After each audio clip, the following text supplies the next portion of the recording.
Hello friends, today we'll discuss sign convention for writing of SI unit or rules for writing of SI unit. Convention for writing of SI unit. There are different rules for writing of SI unit. Number 1, unit of every physical quantity should be represented by its symbol. Units of every physical quantity should be written in symbols. It means use only symbol for writing of SI unit of physical quantity. कुठल्याही physical क्वांटिटीचं unit आपल्याला जर लिहायचं असेल तर ते कशाने लिहायचं? सिम्बॉलने लिहायचं. Example, length L is equal to 5 metre, mass is equal to 5 kilogram. Okay, metre आणि किलोग्रॅम हे काय आहे? युनिट आहे आणि याचं युनिटचा काय आहे? सिम्बॉल आहे. म्हणजे आपण लेंथ जर लिहायची असेल तर L is equal to 5m असं लिहिलं तरी चालतं, परंतु L is equal to 5 metre हे करेक्ट आहे. दुसरं एक्झाम्पल पहा, त्यामध्ये L is equal to 5 capital M is wrong.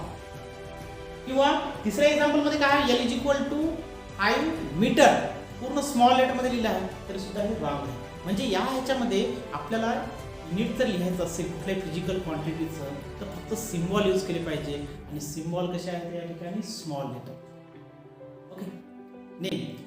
Second rule, full name of unit always start with small letter. Full name of SI unit always start with small letter. Full name मग ते एखाद्या सायंटिस्टचं नाव असो किंवा कुठलंही असो, ते कशाने start लिहायचं आहे? आपल्या ठिकाणी start with small letter. Example, newton, joule, ampere, kelvin. Okay, असं आपण लिहू शकतो, but not newton, joule, ampere, kelvin. म्हणजे प्रत्येक युनिट कुठलं असो, ते एखाद्या सायंटिस्टच्या नावावर असो किंवा नसो. मीटर हे सायंटिस्टचं नाव नाही आहे, म्हणजे मीटरचा आपण या ठिकाणी फुल नेम जर लिहित असेल तर आपण कसं लिहायचं? Small letter. याच्यामध्ये कोणते करेक्ट आहे? जे स्मॉल लेटरने स्टार्ट केले आहे दॅट इज करेक्ट. अँड जे मग सायंटिस्टचं न्यूटन नाव आहे समजा, तर एखाद्या सायंटिस्टचं नाव म्हणून आपण काय लिहितो? कॅपिटलनं स्टार्ट करतो, but it is wrong. Full name of SI unit always start with small letter. Number 3, symbol for units name after person. एखाद्या सायंटिस्टच्या नावावर एखादा सिम्बॉल असेल, जसं न्यूटनचं आपण काय लिहू शकतो? Capital N. फुल नेम मध्ये सगळे स्मॉल लेटर मध्ये लिहिले, परंतु symbol for unit name after a person should be in capital letter. एखाद्या सायंटिस्टच्या नावावरून जर सिम्बॉल या ठिकाणी युनिट तयार होत असेल, newton capital N for newton, J for joule, K for kelvin, A for ampere. Okay, next rule, symbol for all other units. All other units म्हणजे कोणते? जे सायंटिस्टच्या नावावर नाही आहेत. Symbol for all other units are written in small letter. Example, small m for metre, kg for kilogram, s for Saint.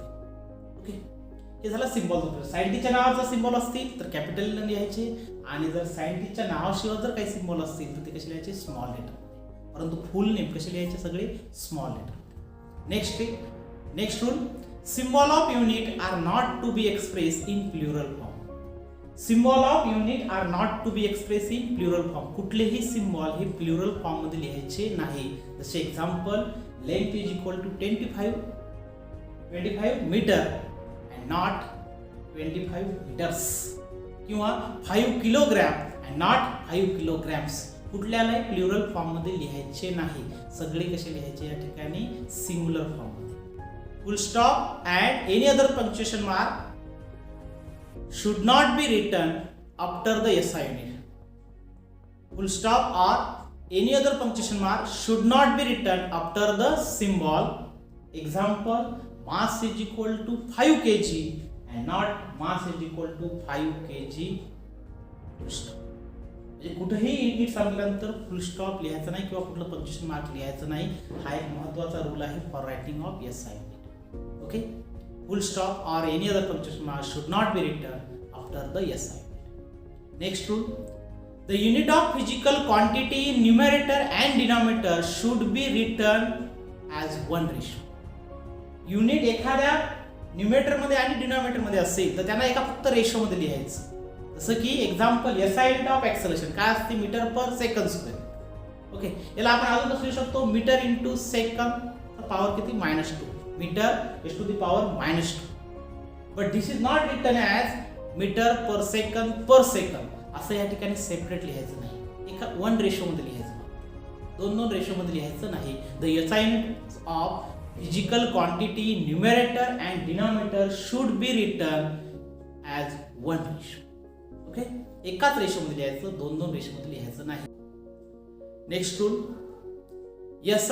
Use of combination of unit and symbol. Combination कोणाकोणाचं घेतो आपण, युनिटचं आणि सिम्बॉलचं. For unit is avoided. युनिटही घ्यायचं सिम्बॉलही घ्यायचं असं नसलं पाहिजे, त्याचा कॉम्बिनेशन नाही जमायचं. कोणाचं, use of combination of unit and symbol for unit is avoided.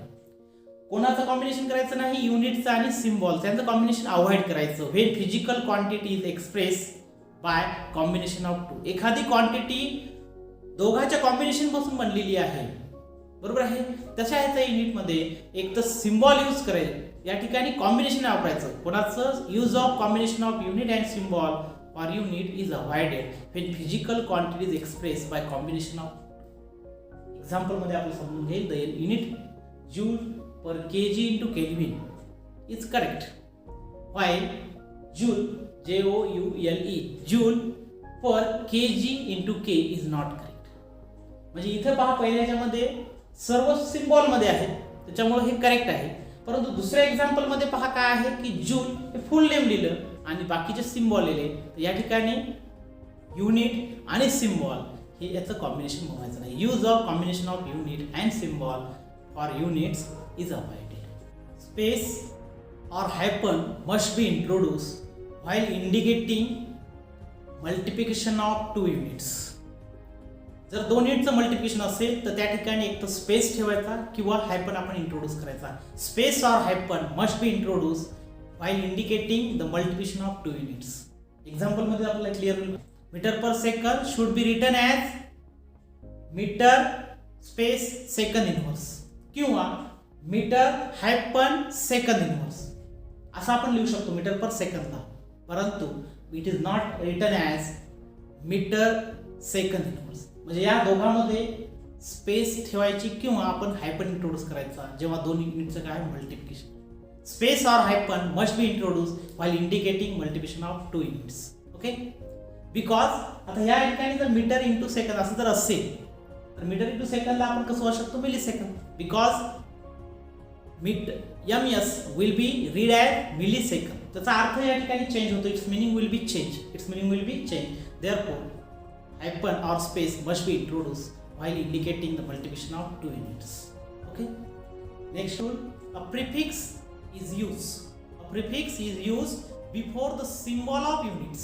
A prefix is used before the symbol of units. कुठल्याही युनिटच्या अगोदर या प्रिफिक्स हा कुठे यूज करायचा आहे, सिम्बॉलच्या अगोदर.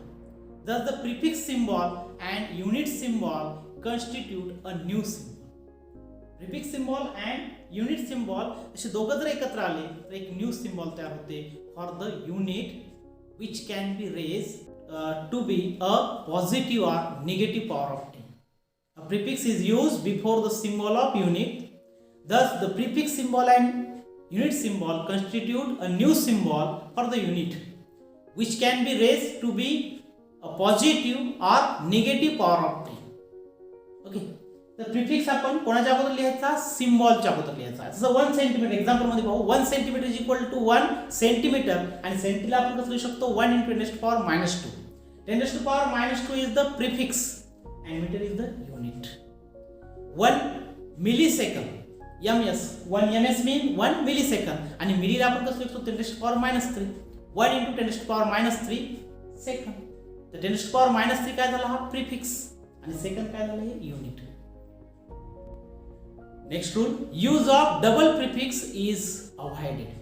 डबल प्रिफिक्स आपण शक्यतो वापरायचा नाही किंवा जेव्हा एखादा सिंगल प्रिफिक्स इथं अवेलेबल असेल. Use of double prefix is avoided when single prefix is available. जर सिंगल प्रिफिक्स इथं अवेलेबल असेल तर डबल प्रिफिक्स त्या ठिकाणी अवॉइड करायचा. Use of double prefix is avoided when single prefix is available. जसं 10⁻⁻6 सेकंद आहे, 10⁻³ सेकंद, तर आपण कसं लिहू शकतो, 1 microsecond mu S that is microsecond. परंतु त्याला आपण असं फोडायचं नाही, 10⁻³ 10⁻³ असं करायचं नाही, जेणेकरून 10⁻⁶ 1 मायक्रोसेकंद आपण लिहू शकतो, किंवा असं लिहायचं नाही 1 MMS that is millisecond, त्याला असं फोडायचं नाही, millisecond that is it is not correct, it is not correct. Correct कोणता आहे 10⁻⁶ सेकंद असेल दॅट इज 1 मायक्रोसेकंद. आपण कसं लिहू शकतो 10⁻⁶ second. These are the rules for writing of SI.